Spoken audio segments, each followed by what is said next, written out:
Magandang hapon! Kumusta po? Narito po ulit ang update natin para sa lagay ng ating panahon.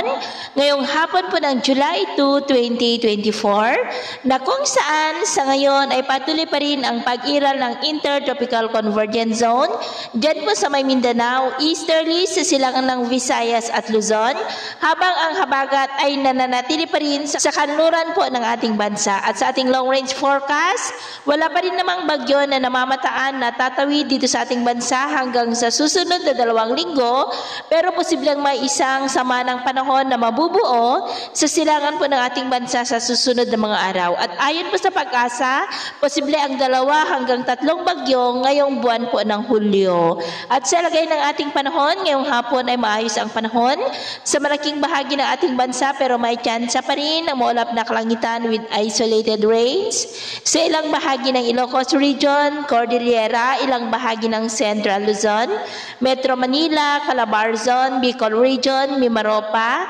Western Visayas, Central at Eastern Visayas, maging po sa may Sulu Archipelago, Zamboanga Peninsula, Northern Mindanao, Caraga at Davao Region na posibleng magtuloy-tuloy ang mga isolated rains sa ilang bahagi po ng ating bansa hanggang mamayang gabi, kaya mag-ingat pa rin tayo sa posibleng banta po ng mga pagbaha at pagguho ng lupa.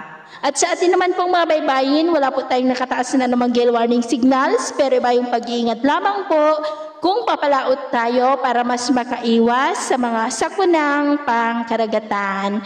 So ito po na latest update natin sa araw na ito. At ako po muli si James na nagsasabing sa kahit anong pagsubok po na darating sa ating buhay, huwag po tayong mawawalan ng pag-asa. Thank you and God bless!